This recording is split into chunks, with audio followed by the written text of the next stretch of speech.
Bulan ini temanya Chosen by the King. Dipilih oleh sang raja. Bukan kamu memilih aku, kata sang raja itu, tapi aku yang memilih kamu. Supaya kamu berbuah dan buahmu tinggal tetap. Dalam kehidupan pada Ruth, dia mengalami the multiplied grace. Ruth adalah seorang perempuan bangsa Moab. Dan sampai 10 keturunan orang Moab sesuai dengan hukum Taurat tidak boleh masuk dalam jemaat Tuhan. Dan tentu saja tidak ada maaf perempuan Moab yang gadis. Gak ada.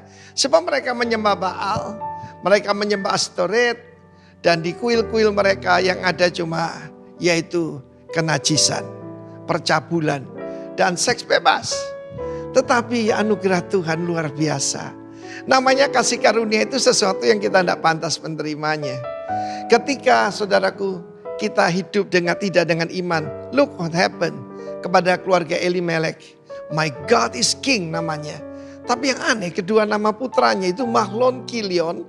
Artinya yang satunya sakit, satunya menderita kesakitan. Masa kita memberi nama putri kita Koronawati? Gak mungkin kan? Iya kan? Tetapi apa yang terjadi adalah ketika pria ini meninggal dan tinggallah Naomi dengan kedua menantunya. But life is a choice. Maka saudaraku Orpa melihat dia kembali kepada yaitu orang tuanya. Kembali pada ritualnya, kembali pada dewanya. Tetapi Ruth mengambil keputusan. I will cling to you. Jangan suruh aku pergi katanya. Dia melekat, itu namanya komitmen. Di mana-mana saya sering mendengar, ya saya ini sulit kalau komitmen. Saya takut kalau komitmen. Tidak bisa saudaraku, mengikut Tuhan itu harus sampai dengan akhir. Ya, karena itu kita ditunangkan kepada sebagai perawan yang suci kepada Kristus. Ruth masuk di dalam yaitu garis keturunan. Bahkan minggu yang lalu saya berbicara tentang yaitu Rahab, ibu daripada Boaz. Dan Tuhan adalah Tuhan yang mengembalikan keadaan. Tuhan yang mengulurkan tangannya dari takhta kasih karunia-Nya.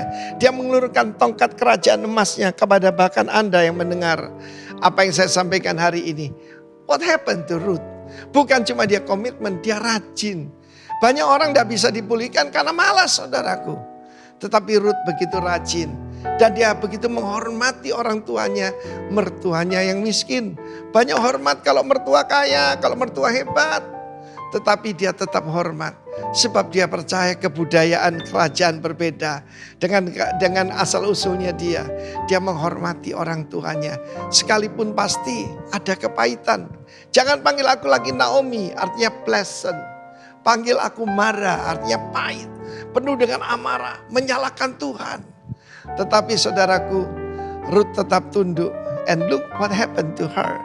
Tuhan angkat dia menjadi istri daripada Boaz. Yang menurunkan nantinya King David. Dan kemudian menurunkan Yesus Kristus Tuhan kita. Karena itu saudara yang kasih Tuhan. Life is a choice. Jangan seperti Orpa yang berbalik dan kembali pada hidup yang lama. Tetapi tinggalkan yang lama. Dan ikuti jejak daripada Ruth. Dan kau akan mengalami grace after grace after grace after grace. Firman Allah berkata dia melahirkan seorang putra bernama Obed. Dan Obed ini menjadi obat. Ya, Obed jadi obat buat Naomi. Begitu dia berbahagia. Dan semua orang di sekitar berkata, Naomi sungguh berbahagia sekarang. Karena dia punya anak perempuan, maksudnya Ruth. Menantu perempuannya yang lebih hebat dari 10 laki-laki. Pada zaman itu perempuan cuma dianggap setengah laki-laki. Tetapi perempuan semacam Ruth ini seperti lebih dari 10 orang laki-laki. Bagi Naomi. Mungkin ada Naomi yang mendengarkan ini. Engkau juga mendapat kasih karunia pada Tuhan. Pernah salah langkah. Tetapi engkau mendengar bahwa Allah sudah melawat umatnya di Bethlehem dan memberikan roti pada mereka. Bethlehem, rumah roti. Bethlehem juga artinya the house of fighters. Jangan ada yang jadi pecundang. Maju, komitmen, rajin, mengambil keputusan seperti Ruth. Dan kau akan mengalami multiplied grace. God bless you. Amin.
Selamat hari Minggu. Kita semua sehat ya. Semua karena anugerah Tuhan, kemurahan Tuhan yang begitu berlimpah bagi setiap hidup kita. Amin. Firman Tuhan yang luar biasa bagi hari ini dari Mazmur 33 ayat 18 sampai 22. Sesungguhnya mata Tuhan tertuju kepada mereka yang takut akan Dia, kepada mereka yang berharap akan kasih setianya, untuk melepaskan jiwa mereka daripada maut dan memelihara hidup mereka pada masa kelaparan. Jiwa kita menanti-nantikan Tuhan, Dialah penolong kita dan perisai kita. Ya, karena Dia hati kita bersuka cita, sebab kepada namanya yang kudus kita percaya. Kasih setiamu ya Tuhan kiranya menyertai kami seperti kami berharap kepadamu. Bukankah kita orang-orang yang bersuka cita? Amin saudara, bersuka citalah sebab Dia baik. Haleluya. Yes.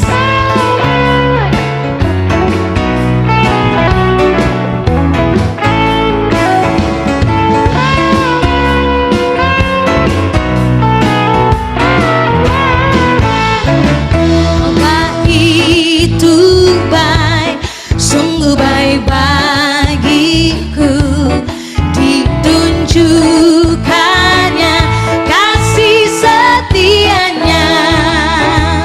Dia menyediakan yang ku perlukan, menyatakan kebaikan, menyatakan kebaikan, menyatakan kebaikan.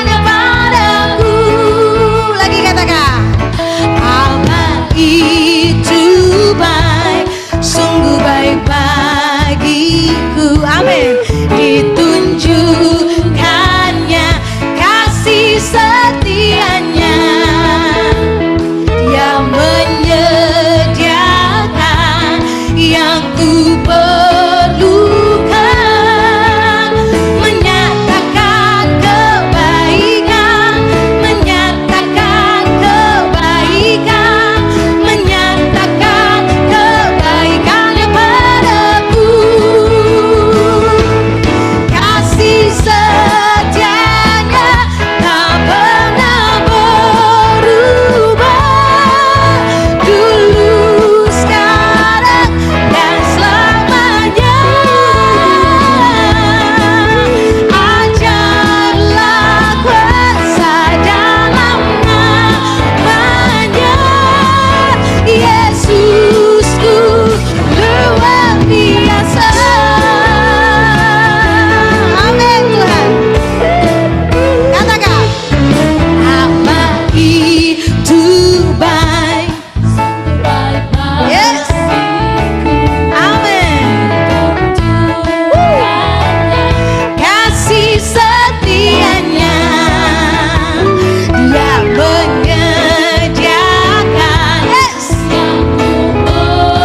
Terpujilah Engkau ya Bapa.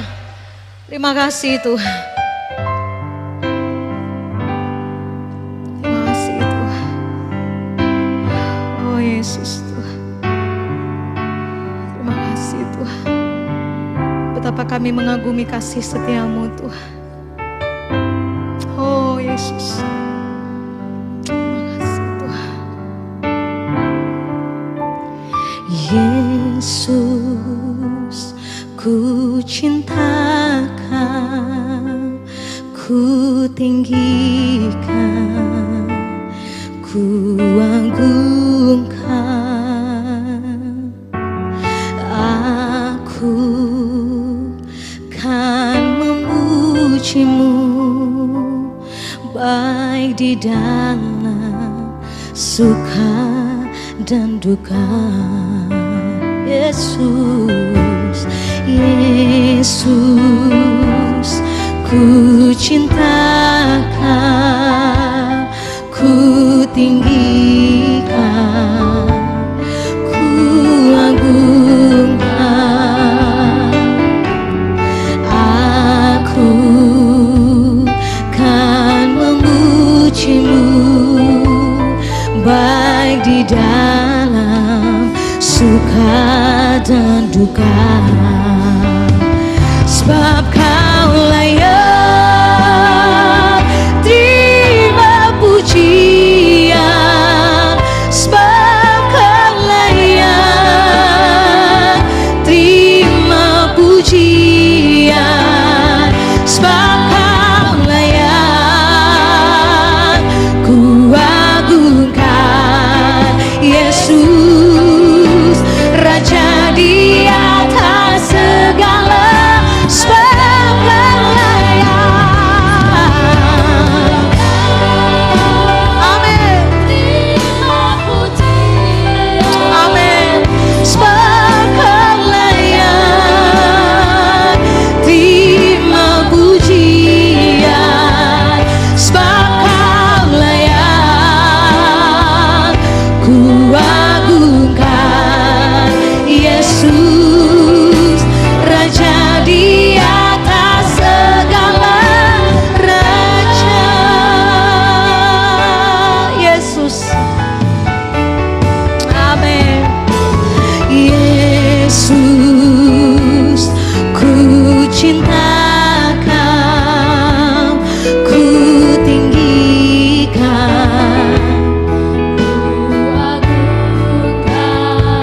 aku kan memujimu Tuhan. Amin. Yes, baik di dalam suka. Yesus, Yesus, Yesus, ku cintakan. Kami tinggikan Engkau Tuhan. Benar Tuhan. Aku kan memujimu baik di dalam suka dan duka, sebab Engkau layak Tuhan. Yes. Terima pujian.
terima pujian.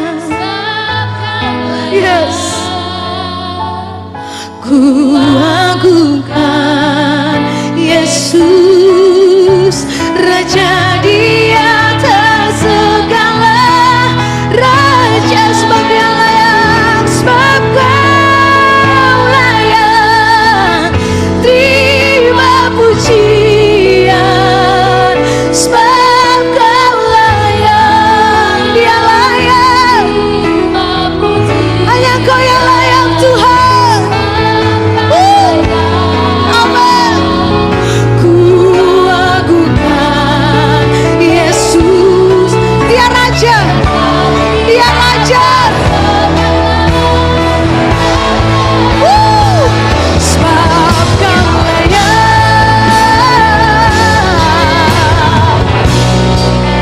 sebab Kau layak Tuhan,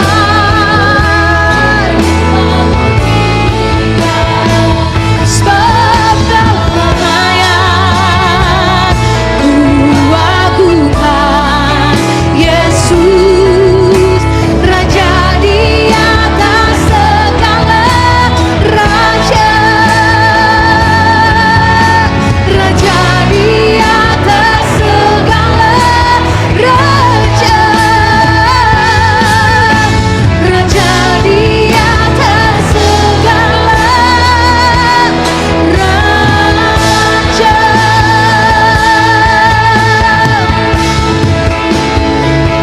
Ya Raja, Kau layak, Engkau layak terima pujian, Engkau diagungkan Tuhan, Engkau ditinggikan.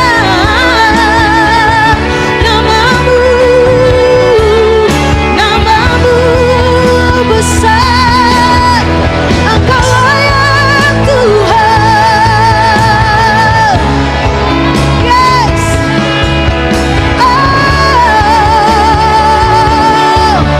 Dimuliakan,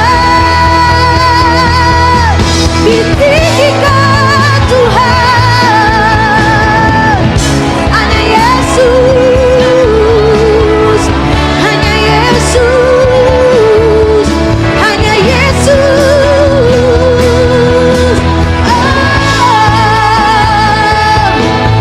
Kami sembah Kau Tuhan. Oh, kami sembah Kau Tuhan. Ini sembah syukur kami, ini sembah syukur kami Tuhan. Ini hati kami yang bersuka akan-Mu, kami yang mengasihi-Mu Tuhan, kami yang mencintai-Mu. Yesus,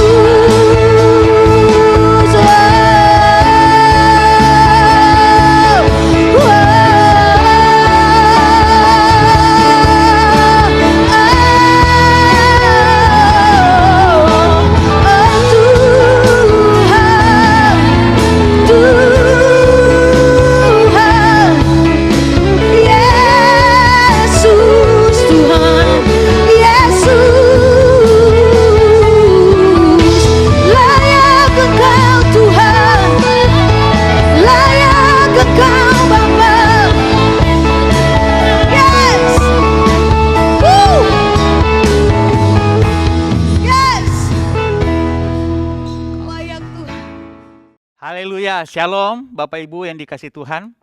Mari kita siapkan hati untuk mendengarkan firman Tuhan. Kita berdoa terlebih dahulu.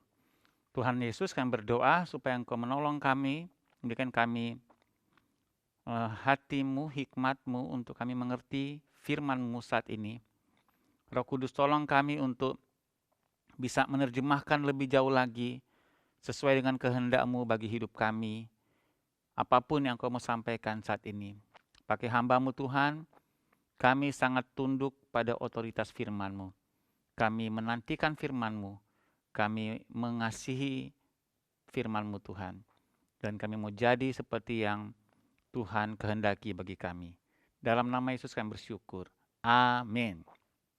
Ya, Bapak Ibu yang dikasih Tuhan, saudaraku, saya memutuskan untuk melanjutkan dulu pelajaran yang kita sudah mulai minggu lalu tentang bahaya pengabaian.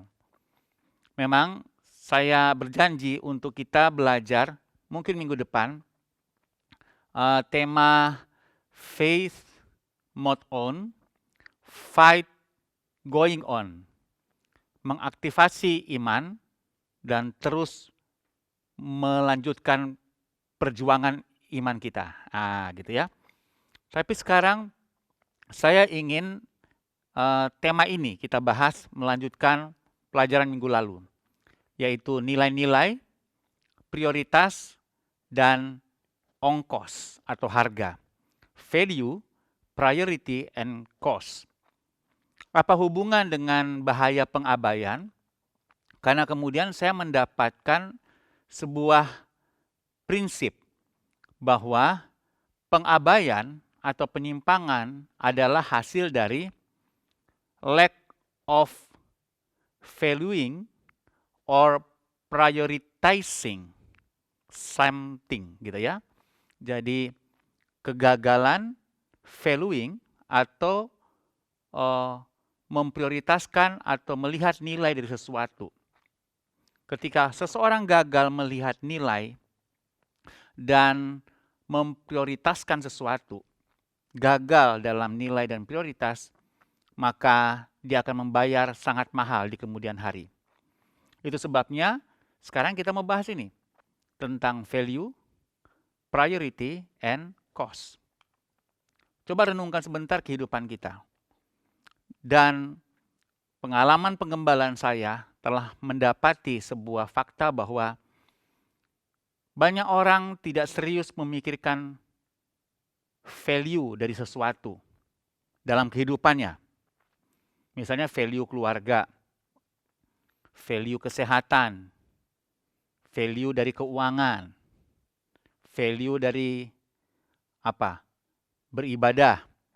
Nah, karena gagal melihat nilai-nilai dari ibadah, nilai-nilai kesehatan, nilai-nilai keluarga, nilai-nilai bisnisnya dia, maka kemudian dia gagal memberikan prioritas-prioritas. Dan gara-gara kedua hal ini gagal, lack of valuing and prioritizing something, maka cost-nya jadi sangat mahal. Hubungan nilai-nilai atau value dan prioritas atau priority seperti ini. Dari mana kita melihat seseorang memberikan nilai pada sesuatu? Gampang melihatnya ya, dari prioritas dia. Ketika orang menghabiskan waktu banyak pada sebuah kegiatan atau memprioritaskan waktu paling banyak pada sesuatu, maka itulah nilai dalam kehidupan dia. Contoh, orang yang suka olahraga, waktunya banyak habis untuk olahraga, kelihatan tuh bahwa kesehatan itu menjadi value dia. Gampang kan? Ketika orang mengatur keuangan dengan ketat, menginvestasikannya, nabung, kelihatan bahwa dengan prioritasnya pada pengaturan keuangan yang begitu bagus, maka dia memiliki value yang baik tentang keuangan. Atau sebaliknya, ketika orang tidak memprioritaskan hubungan keluarga, orang tua dan anak misalnya, komunikasi orang tua dan anak, ketika orang tua jarang untuk memberikan waktu banyak membangun komunikasi dengan anaknya, maka terlihatlah value dia. Bahwa komunikasi dengan anak bagi orang tua seperti ini bukan sebuah nilai. Atau dengan kata lain, anak tidak mendapat nilai yang tinggi karena tidak mendapatkan waktu yang banyak untuk diprioritaskan dalam komunikasinya. Sesimpel itu. Jadi kalau ada orang makannya nggak diatur, pola makannya nggak diatur, terlihat bahwa dia memiliki nilai yang sangat rendah terhadap kesehatan. Kenapa? Karena pola makannya nggak diatur, waktunya banyak habis dengan makan misalnya, gitu ya. Ya, berarti makan menjadi prioritas dia. Nah, karena makan jadi prioritas dia, salah satunya menunjukkan bahwa dia tidak memberikan value yang mahal untuk kesehatannya. Ketika orang jarang beribadah, memberikan waktu mesbah, hubungan dengan Tuhan, baca Alkitab, prioritas terhadap ibadah ini kurang, waktu untuk ibadah kurang, maka terlihatlah value dia. Bahwa ibadah bagi dia bukan memiliki nilai yang tinggi, ya, atau tidak punya nilai yang cukup tinggi, karena kurang mendapat prioritas dalam waktu-waktunya dia. Nah, hal-hal seperti ini kan kurang dipikirkan oleh kebanyakan kita. Setidaknya, mungkin Anda tidak pernah mendapat pelajaran tentang hal ini, tapi pada prakteknya mungkin Anda sudah melakukannya. Jadi pelajaran ini sebenarnya adalah sebagai konfirmasi bagi Anda yang sudah mulai memberikan value pada something, memberikan prioritas pada something, sehingga kemudian menghindari cost yang banyak karena sudah memberikan value dan prioritas pada tempat yang benar. Jadi mungkin Anda sudah melakukannya, dan pelajaran ini memberikan konfirmasi bahwa Anda telah ada pada kehidupan yang tepat. Tapi bagi kita yang kurang memikirkan tentang value, nilai-nilai hidup, dan prioritas hidup, maka mari kita belajar sekarang bahwa hal-hal tersebut yang menjadi sebab kenapa saat ini kita membayar mahal untuk banyak hal. Satu hal lagi yang kadang-kadang menggelisahkan saya, yaitu tentang pernikahan. Banyak orang menikah tidak terlalu berpikir tentang value dari pernikahan, sehingga ketika dia menikah, prioritasnya dalam pernikahan menjadi menyimpang. Nah, gitu ya. Karena mungkin pernikahan bagi dia tidak lebih dari sekedar ya siklus hidup gitu ya.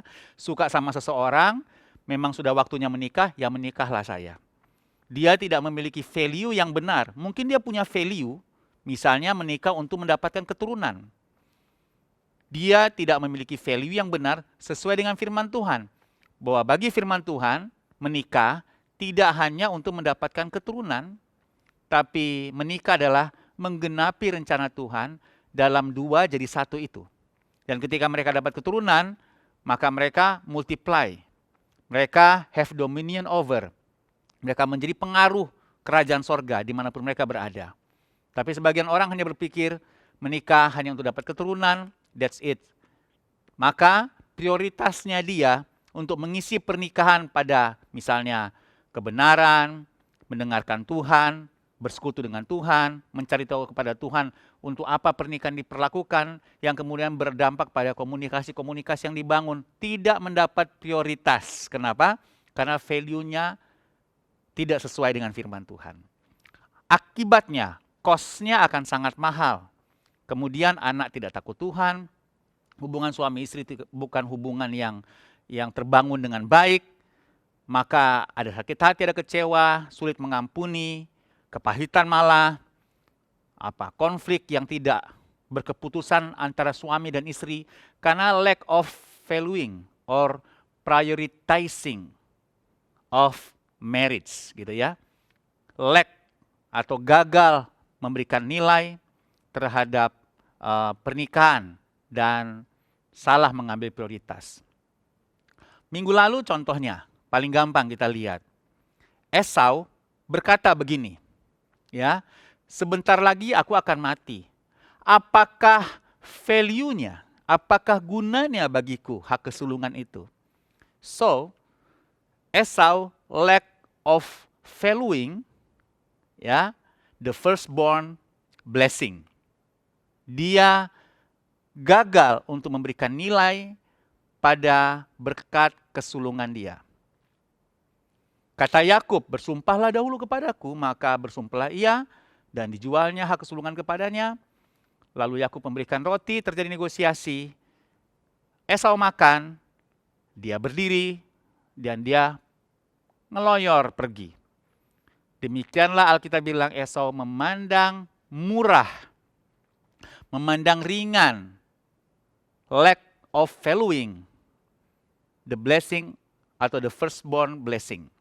Dia gagal memberikan nilai kepada berkat kesulungan dia. Yang terjadi adalah cost. Harganya mahal sekali.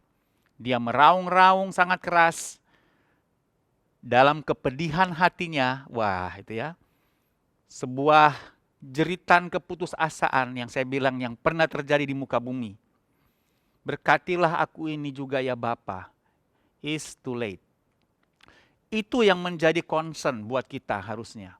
Jangan sampai ketika sudah terlambat, karena kita sudah membayar terlalu mahal, karena sakit kronis sudah divonis. Why divonis penyakit kronis? Karena kita lack of valuing, ya, your healthy life. Kesehatan kita gagal untuk memberikan nilai pada kesehatan. Waktu sudah divonis, too late, ya, karena ya sudah kronis, mau diapain lagi, gitu, oke? Mari saudaraku, jangan sampai ketika harganya sangat mahal baru kita kemudian menyadari nilai. Ya waktu divonis dokter baru sadar, kesehatan tuh mahal. Tapi sudah divonis. Mendingan jangan dulu divonis supaya tidak perlu bayar mahal. Oke? Bagi Yakub, value-nya apa? Hak kesulungan bagi Yakub adalah sebuah value. Dia memberikan value pada hak kesulungan. Nilai yang tinggi. Prioritas Yakub apa? 2, dia negosiasi dan dia minta sumpah. Itu prioritas dia. Dia sudah direncanakan nih. Kalau Esau datang minta makanan, lihat tingkatannya. Yakub bilang dulu kan, jualah dulu. Istilah saya cek ombak. Ya. Jual apa beli? Gitu ya. Dijual, mau dibeli enggak? Jual beli. Oke. Dan ternyata gayung bersambut. Esau bilang, itu tadi, ya. Apa gunanya hak kesulungan? Dia lack of valuing the firstborn blessing. Dia tidak melihat nilai dari berkat kesulungan. Apa gunanya? Itu lihat. Apa gunanya hidup sehat? Apa gunanya pernikahan yang sehat? Apa gunanya ibadah? Lack of. Mungkin kita tidak ngomong kayak gitu, tapi pada prakteknya kita banyak gagal memberikan nilai pada, coba perhatikan baik-baik, pada ibadah, mesbah, puasa, kita lack, kita gagal memberikan value. Komunikasi dengan anak, hubungan suami istri, dan seterusnya. Apalagi keuangan, kesehatan. Ketika sudah harus bayar mahal baru kita tersadarkan, seperti Esau. Jadi Yakub memberikan prioritas. Kalau nanti ketemu kakakku, 2 hal ini, negosiasi. Waktu saya tawarkan jual dan dia mau beli, saya tingkatkan pada apa? Sumpah. Karena ternyata dia gayung bersambut. Apa cost dari Yakub? Karena dia value-nya benar, cost-nya kecil. Cuma roti dan kacang merah. Itu aja cost-nya, ongkosnya itu. Di sisi lain, bagi Esau, dia memberikan value pada apa? Roti dan bruni bonen, ya. Dia memberikan value pada brenebon dan roti. Memang enak roti dan brenebon itu. Saya pernah diajak makan di tempat makan yang cukup mahal waktu pelayanan di Surabaya, makan steak, dan dikasih hidangan pembuka. Hidangan pembukanya adalah roti dan kacang merah. Saya pikir, ini tempat resto mahal, kok kasih makanan pembuka itu. Saya coba ambil roti, saya coba icip-icip, campur di kacang merahnya, dan saya makan. Waduh, saya sampai, untung saya tidak ingat peristiwa Esau dan Yakub ini. Mungkin kalau saya ingat, saya sempat berpikir begini nanti. Pantas Esau menjual hak kesulungannya. Ternyata perpaduan roti kering dan kacang merah yang dimasak dengan benar, enak banget. Itu sebabnya Esau lack of valuing his firstborn blessing. Why? Dia menaruhkan hak kesulungannya itu sebagai bayaran untuk dapat roti dan kacang merah. Terlalu mahal. Gitu. Masa seperti beli burjo, bubur kacang hijau, terus kita bayar dengan mobil. Terlalu mahal gitu ya. Burjo, bubur kacang hijau seharga mobil. Sultan aja mungkin mikir-mikir gitu ya. Bubur kacang hijau apa itu? Gitu. Ya kecuali sekarang ya, lihat itu kekuatan value. NFT. Hanya foto dijualnya miliaran. Sekarang lagi apa namanya? Lagi viral, Gosali. Anak sederhana, mahasiswa yang wajahnya dikatakan wajah desa. Wajah desa ini dia selfie, harganya ratusan juta sekarang. Apa harga ratusan juta dengan foto selfie? Karena value, katanya pakar. Karena value di balik foto tersebut. Karena ada story di balik foto tersebut. Nah, jadi Esau lack. Dia gagal memberikan value yang tepat dan akhirnya dia membayar terlalu mahal. Karena value-nya sudah salah. Roti dan kacang merah bagi dia yang paling mahal. Prioritas dia apa? Prioritas dia adalah perut. Yang penting gua capek, gua lapar, gua mau makan. Nah, itu dia. Dan ini menggambarkan alasan mengapa banyak orang salah memberikan prioritas. Karena perut. Karena bicara bisnis, bicara tender, urusan-urusan kehidupan. Ya, sudah dikasih Tuhan. Padahal Alkitab sudah negur kita Matius pasal 6. Carilah dahulu kerajaan Allah dan kebenarannya. Kenapa engkau susahkan dirimu untuk makan, minum, pakaian? Carilah dahulu kerajaan Allah. Jangan susahkan, karena semuanya itu diberikan oleh Bapamu di sorga. Burung aja dia pelihara. Tapi kita tidak begitu. Kita tidak begitu. Bagi kita perut, urusan perut, apalagi udah capek, itu prioritas untuk diisi lebih dulu. Akibat itu prioritas, karena perut, maka padanannya adalah kacang merah, perut. Hak kesulungan, tidak kenyang hak kesulungan itu. Lihat itu, salah memberikan prioritas. Akhirnya dia membayar terlalu mahal, dia meraung-raung dengan pedih hati. Suatu ketika di kemudian hari, teriak sama bapaknya, berikanlah aku berkat kesulungan itu. Too late. Jangan sampai ketika sudah terlalu mahal harganya, sampai kita baru sadar, saudara. Saya bilang minggu lalu, terjadi paradoks kan, yang didapat Yakub lebih banyak dari yang dia bayar. Sebaliknya Esau yang dia dapat jauh lebih kecil dari yang dia berikan. Ya, ini namanya prinsip pengabaian. Pengabaian membuat seorang membayar lebih mahal dari yang didapatkannya. Jangan sampai kita di kemudian hari membayar sangat mahal karena kita mengabaikan banyak hal. Kita mengabaikan karena kita gagal memberikan value. Dan karena gagal memberikan value, kita gagal mengisi hidup kita dengan prioritas yang tepat, yang benar. Ya, lack of valuing and prioritizing something. Nah, saudara dikasih Tuhan, sekali lagi saya bilang, abai dan lalai adalah kegagalan memberikan value dan prioritas. Akibatnya, cost-nya akan sangat besar, sangat banyak. Oke, saya selesai dengan ini. Kalau begitu, apakah value menurut firman Tuhan dalam hidup kita? Yesaya 43 ayat 4. Ada banyak nilai-nilai di Alkitab. Banyak nilai-nilai kerajaan sorga. Banyak.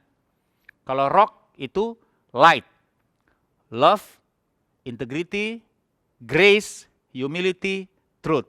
Nah, itu ya. Kalau rock itu value-nya kita. Love, integrity, generosity atau grace, humility, kerendahan hati, dan truth atau kebenaran. Tapi saya pilih ayat ini karena ayat inilah yang mengubah saya pribadi, sehingga saya dulu yang lack of valuing my life, hidup saya gagal melihat nilainya, gara-gara ayat ini saya bertobat, kemudian saya diluruskan Tuhan pada cita-cita Tuhan dalam hidup saya, yaitu kemudian saya jadi hamba Tuhan. Nah, ayat ini yang bikin saya bertobat di sebuah Bible camp. Oleh karena engkau berharga di mataku dan mulia, dan aku ini mengasihi engkau, maka, nah ada kata maka kan, aku memberikan manusia sebagai gantimu, bangsa-bangsa sebagai ganti nyawamu, jangan takut sebab aku ini menyertai engkau. Yes, waktu dapat ayat ini waktu itu di Bible camp, sekitar tahun 90-an, saya bertobat. Wow, saya yang krisis dengan penghargaan, merasa tidak berharga. Saya merasa bukan orang beruntung, dari keluarga yang tidak beruntung. Kemudian ketika ayat ini diberikan, saya diubahkan. Karena kemudian saya bisa memberikan value yang berharga buat diri saya. Karena Tuhan bilang, engkau berharga. Bahkan hanya berharga, mulia. Dan saya percaya firman Tuhan. Harold berharga, Harold mulia. Padahal waktu itu saya adalah pecundang, ada krisis waktu itu saya karena nggak bisa melanjutkan kuliah waktu itu. Padahal waktu SMA saya berprestasi dan ukuran terbaiknya adalah saya mendapat beasiswa dari pemerintah. Jadi SMA 3 tahun itu dibayarin sama pemerintah karena saya dapat beasiswa.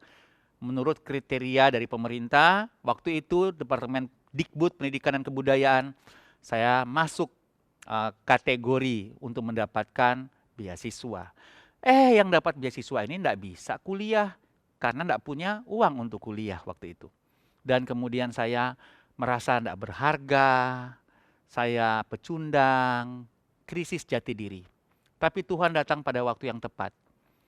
Dalam sebuah Bible Camp, firman Tuhan datang kepada saya lewat seorang hamba Tuhan tentang ayat ini. Engkau berharga, engkau mulia. Waktu itu saudara yang dikasih Tuhan, cukup buat saya untuk mendapatkan the right value in my life. Ketika saya mendapat the right value, maka prioritas-prioritas setelah itu mengikuti value yang benar. Saya mulai bangun hubungan dengan Tuhan, mulai punya mesbah yang khusus dengan Tuhan, mulai serius menata, saya punya waktu. Dulu waduh, soal dikasih Tuhan waktu jadi nggak orang pecundang gimana sih? Ya hancur sekalian sudah. Nggak mikirin yang lain-lain, waktu terbuang begitu saja. Tapi ketika saya mendapatkan value firman tentang diri saya yang berharga mulia, saya memperlakukan diri saya sebagai orang yang berharga dan memiliki status yang mulia di mata Tuhan. Wow, bahkan dikatakan aku ini mengasihi engkau. Wow, saya dikasihi Tuhan. Itu luar biasa bekerja. Jadi itulah the power of valuing something ya. Kalau Anda bisa memberikan value yang tepat, yang benar pada kehidupan Anda atau pada sesuatu, maka kemudian yang mengikutinya prioritas-prioritasnya, maka kita tidak perlu membayar terlalu mahal di kemudian hari. Basically, memang ketika saya lulus S1, lulus S2 saya tidak membayar mahal. Kenapa? Ya karena memang ini mimpi Tuhan buat hidup saya. Dan orang tua saya bahkan tidak mengeluarkan sepeser pun sampai saya S2. Karena Tuhan sendiri yang mewujudkan mimpi Tuhan dalam hidup saya. Saya mendapat beasiswa juga akhirnya. S1 saya, S2 saya tidak perlu keluar uang karena ada yang mensponsorinya. Nah, kira-kira gitu. Saya dikasih Tuhan, lihat kosnya tidak banyak. Tapi yang saya dapat, inilah hari ini. Saya kalau diputar lagi hidup saya, kembali flashback, saya akan pilih kehidupan yang saat ini. Karena saya sangat puas dengan hidup hari ini. Itu berarti saya percaya mimpi Tuhan buat saya sejak dulu ya seperti ini. Saya bisa melayani Tuhan, punya keluarga, dan ya so exciting kehidupan ini karena tepat di dalam value dan prioritasnya Tuhan. Jadi itu value. Kalau saya ingin tawarkan buat kita semua, come on. Anda berharga, Anda mulia. Ayat ini bukan cuma untuk Harold, ayat ini untuk kita semua. Saya bilang ya, seberapapun orang hina kita, diinjak-injak oleh siapapun, Tuhan yang ngomong. Mau percaya siapa? Yang ngomong Tuhan atau musuh kita? Atau orang lain yang sentimen? Atau siapapun? Mungkin tidak sentimen, cuma ngomong gitu aja, cuma kita yang baper. Gitu ya. Kenapa kita baper? Karena sudah sensitif. Kenapa sudah sensitif? Karena merasa pecundang, merasa tidak berharga. Dengar saya kasih tahu ya, engkau berharga kata Tuhan. Ya, Tuhan yang ngomong loh. Yesaya 43 ayat 4, jangan lupa ayatnya, engkau berharga. Sebenarnya Yesaya 43, satu pasal itu bagus semuanya. Cuman saya pilih ini aja karena panjang sekali kalau dibaca satu pasal. Silakan Anda baca satu pasal. Keren. Meningkatkan kita punya confidence. Saya ulang-ulang ya, kita tidak boleh over confidence, tapi kita perlu confidence, perlu percaya diri.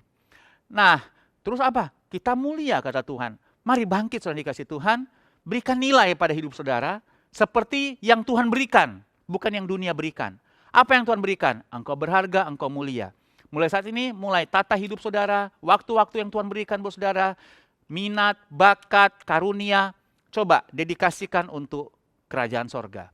Ketika value udah benar, maka what is priority?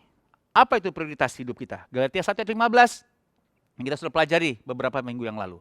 Tetapi waktu Ia yang telah memilih aku sejak kandungan ibuku. Lihat itu, prioritas hidup kan? Dan memanggil aku oleh kasih karunia-Nya, berkenan menyatakan anaknya dalam aku, supaya aku memberitakan dia di antara bangsa-bangsa bukan Yahudi. Bahkan sesaat pun aku tidak ragu. Aku tidak minta pertimbangan kepada manusia. Tidak diragukan akan hal itu. Akan hal apa? akan pemilihan Tuhan buat kita. Kita dipilih Tuhan, katakan saya dipilih oleh Tuhan. Oke. Dan Tuhan sendiri yang menyatakan anaknya dalam kita. Baru kita memberitakan Tuhan lewat hidup kita. Itu harus jadi prioritas kita. Apa itu? Untuk bergaul karib dengan Tuhan. Sehingga Tuhan menginspirasi hidup kita. Dan tanpa kita sadari, nearness is likeness.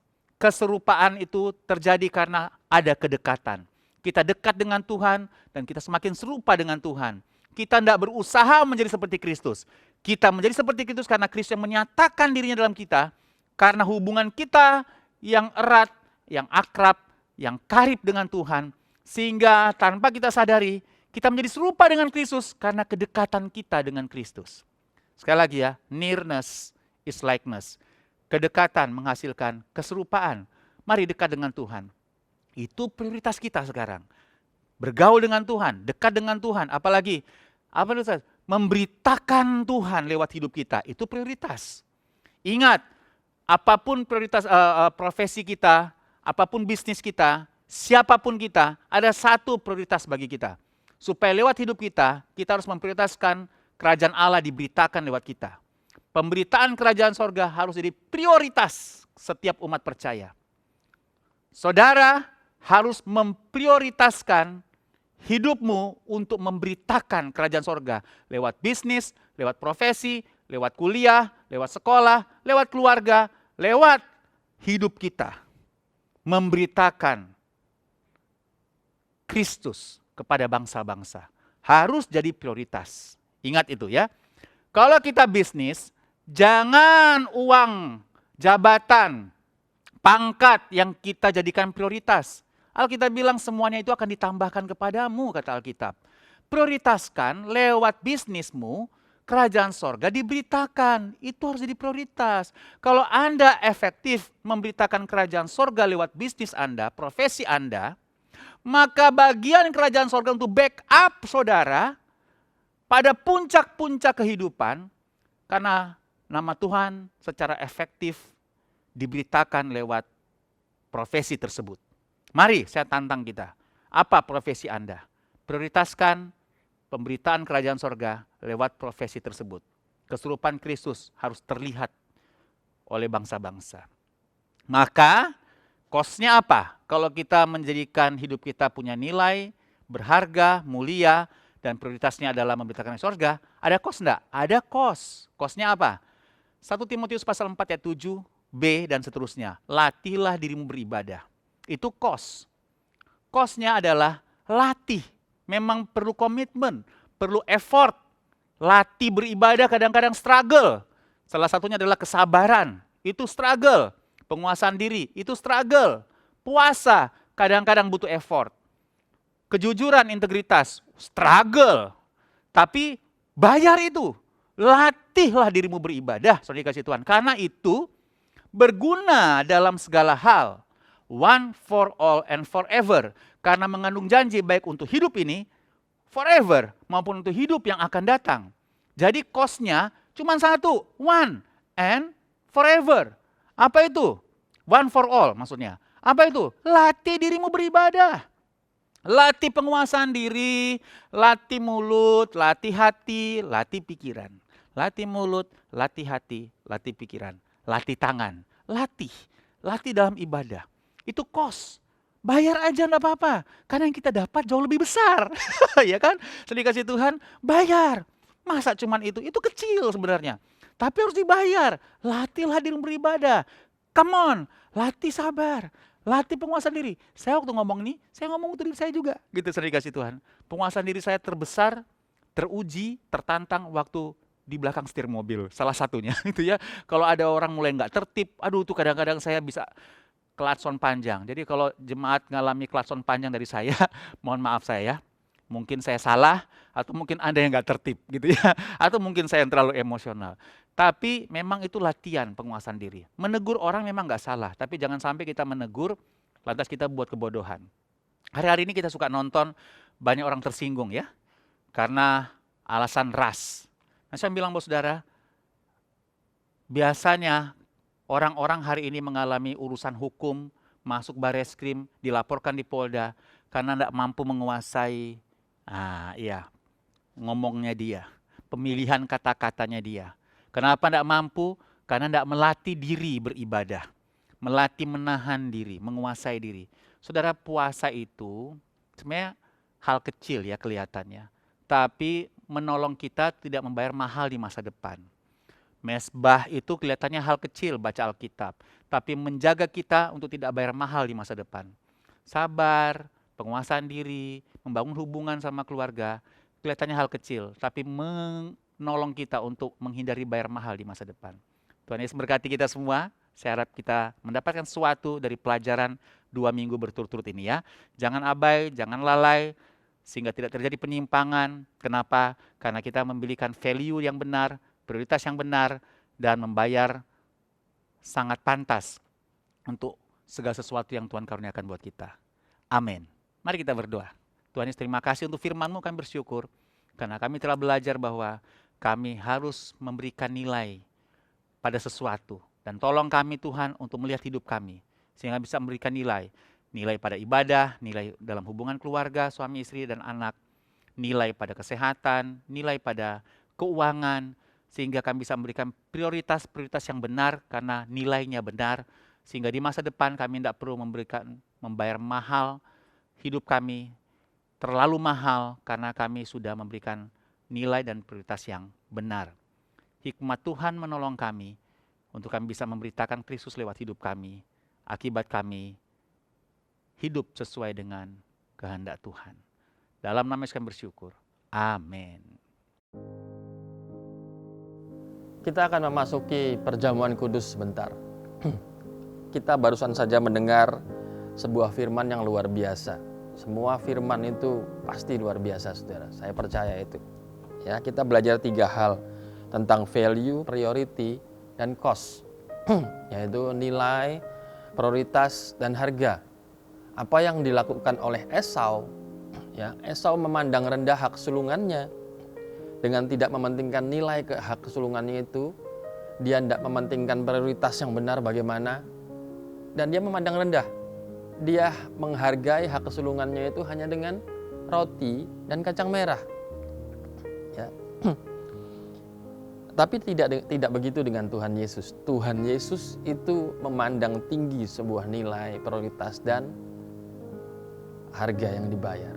Itu sebabnya yang kita akan lakukan sebentar, Bapak Ibu bisa mempersiapkan roti dan anggur. Nah, yang kita lakukan ini adalah karena Tuhan Yesus sangat konsisten menaruh nilai, prioritas, dan harga itu dengan nilai yang tinggi. Ya. Itu sebabnya kita melakukan ini dengan mengingat 3 hal. Aku telah disalib bersama dengan Yesus. Tubuh dan darahnya adalah makanan untuk roh manusia, supaya kita tidak menjadi lemah dan putus asa.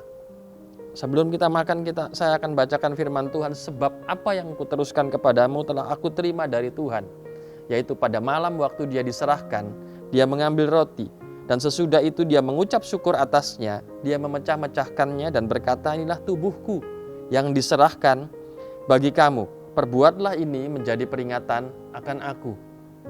Roti yang di tangan kita ini adalah tubuh Kristus. Ini nilainya tinggi.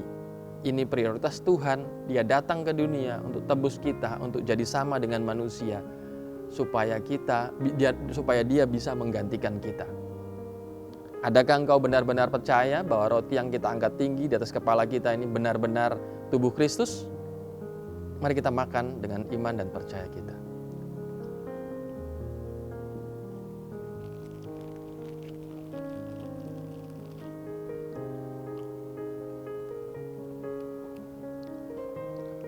Saudara, tidak usah buru-buru, nikmati saja perjamuan ini. Saya akan lanjutkan. Demikian juga dia mengambil cawan sesudah makan, lalu berkata, cawan ini perjanjian baru yang dimeteraikan oleh darahku. Perbuatlah ini setiap kali kamu meminumnya menjadi peringatan akan aku. Tuhan Yesus selalu bilang, firman-Nya bilang gini, peringatan akan aku. Kenapa? Karena setiap kali kita melakukannya ini, kita memperingati apa yang Tuhan sudah buat dengan nilai, prioritas, dan harga. Dia bayar harga yang mahal untuk tebus dosa kita. Percayakah saudara bahwa cawan yang kita angkat tinggi ini adalah benar-benar darah Kristus? Mari minum dengan iman dan percaya.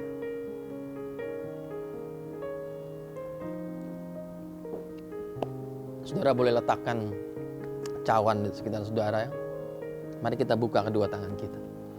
Mari kita satu dalam doa. Tuhan, kami berdoa, kami bersyukur kalau apa yang sudah kami nikmati bersama-sama dengan Engkau adalah bukti nyata bahwa harga yang Engkau bayar, prioritas yang Engkau lakukan, dan juga nilai yang Engkau taburkan dalam kehidupan kami itu sangat nyata, sangat mahal, dan Engkau sangat menjunjung tinggi prioritas. Engkau datang ke dunia ini hanya untuk menebus kita, menjadi sama dengan manusia, lantas menebus kita. Kami bersyukur untuk perjamuan kudus yang sudah kami lakukan. Kami sepakat juga sehati Tuhan, kami juga mau berdoa Tuhan, bukan cuma bersyukur, tapi kami mau sepakat juga mau berdoa buat bangsa Indonesia ini. Kami percaya bahwa bangsa Indonesia ini ada dalam tangan Tuhan. Kami berdoa untuk pemimpin bangsa kami, Bapak Presiden dan Wakil dan semua aparat pemerintahan, Tuhan yang tolong senantiasa memimpin dengan tangan-Mu yang ajaib, dengan hikmat-Mu yang ada pada mereka semua Tuhan. Kami percaya bahwa semua orang-orang ini yang sudah Kau pilih untuk duduk dalam pemerintahan ini akan benar-benar punya kerendahan hati, punya takut akan Tuhan, dan tidak semena-mena dalam jabatannya Tuhan. Terima kasih Bapa. Kami juga berdoa melepaskan shalom terutama untuk Balikpapan Tuhan. Kami percaya kami ada di sini untuk memberkati kota ini. Dan kota ini ada tersedia buat kami untuk kami bekerja, mencari nafkah. Orang-orang yang ada di sini bahkan yang akan datang ke tempat ini bukan hanya ingin mengeruk kekayaannya, tapi akan terus memperkaya dengan berinvestasi di kota Balikpapan tercinta ini. Tak lepas daripada itu Tuhan, kami juga berdoa bahwa sebentar lagi kami percaya bahwa kami punya rock home.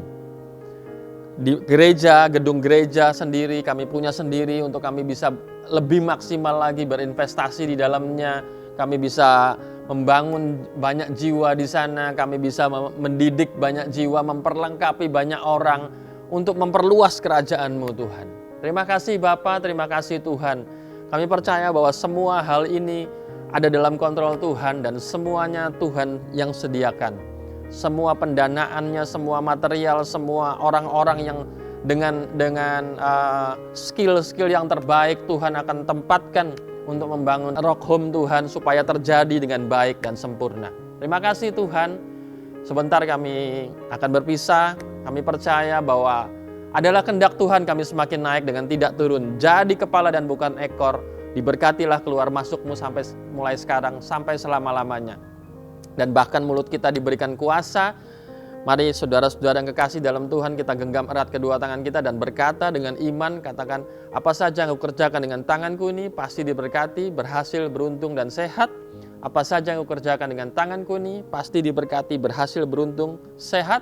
Sekali lagi, apa saja yang aku kerjakan dengan tanganku ini pasti diberkati, berhasil, beruntung, sehat. Karena Tuhan memberkati engkau dan melindungi engkau. Tuhan menyinari engkau dengan wajahnya dan memberi engkau kasih karunia. Tuhan menghadapkan wajahnya kepada engkau dan melimpahkan shalom mulai hari ini, besok, bahkan sampai seterusnya. Tuhan Yesus memberkati.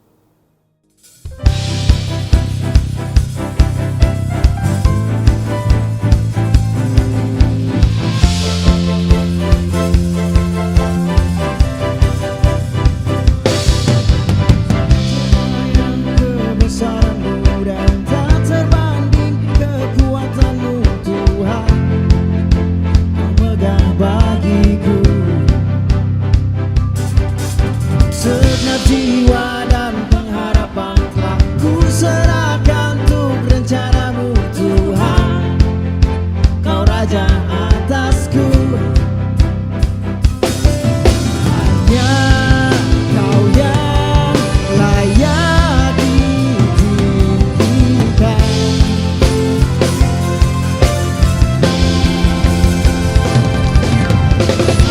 Ajaib Kau Tuhan, agung dan perkasa. Kau sumber kemenanganku.